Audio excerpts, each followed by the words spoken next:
the Medicaid figures include state and federal dollars compared to state GRF dollars, which skews it. Would it not be a fairer picture for Medicaid to be state and federal against all funds?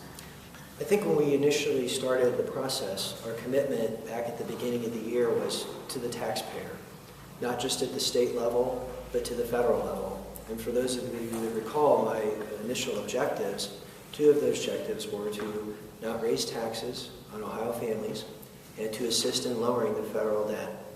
I would say that this program saves state dollars and federal dollars and achieves both those objectives. So tying them together, I think very much fits into the initial policy directives that I wanted to achieve. But is it not still a fairer picture? I mean, all funds is the same thing. A fairer picture for where Medicaid fits into the state fiscal picture. Yeah. Well, again, we turned to the FAT book. We looked at their per member per month rates on page 15 is historically given and projected, and used those well-known state numbers to project the effects of the policy.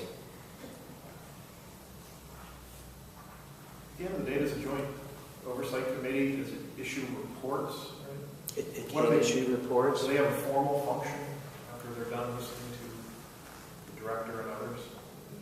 Well, what it does is, to be honest with you, many things, but probably one of those functions is to remove politics from the system. We have a lot of advocates, folks that run around from place to place.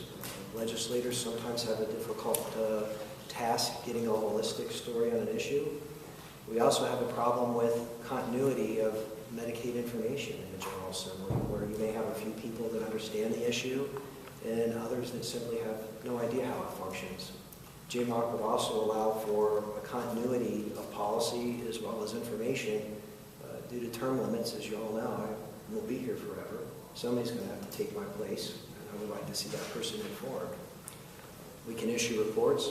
We have subpoena power. There will be some minor funding to JMOC to allow it to do its own research and validation if needed. So it does have, I think, a pretty I would say, important, if not critical, role in this bill. There is currently a joint legislative committee that oversees Medicaid. I think it's co-chaired by Jones and McLean. Does your bill abolish that committee? You're talking about long-term services and supports, yeah. And there's several other committees. I think there's about 6 of them now. Only about 2 of them meet regularly. I think it's reasonable to combine that intelligence into one committee.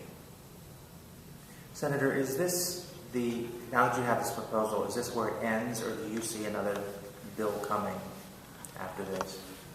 I would say that this bill is the first in what will probably be a very long process. Budget bills will be impacted by this. You could see other legislation that will have to be gauged off this. But this bill is a starting point. Bending the cost curve is an ongoing effort, but if you're asking me, is there going to be a version 2 and a version 3, the answer is probably no. We're looking for a policy path. This bill is the what. There may be a lot of legislative hows, but this bill is the what. Has Senator Faber said this will go to Finance and then possibly your Medicaid subcommittee, or to Senator Jones' Medicaid standing committee? Not had those discussions. And again, the legislation hasn't even been read into the Senate yet. That'll occur later today and be available online as well. Well, I appreciate everybody's time today, and thank you very much for being here.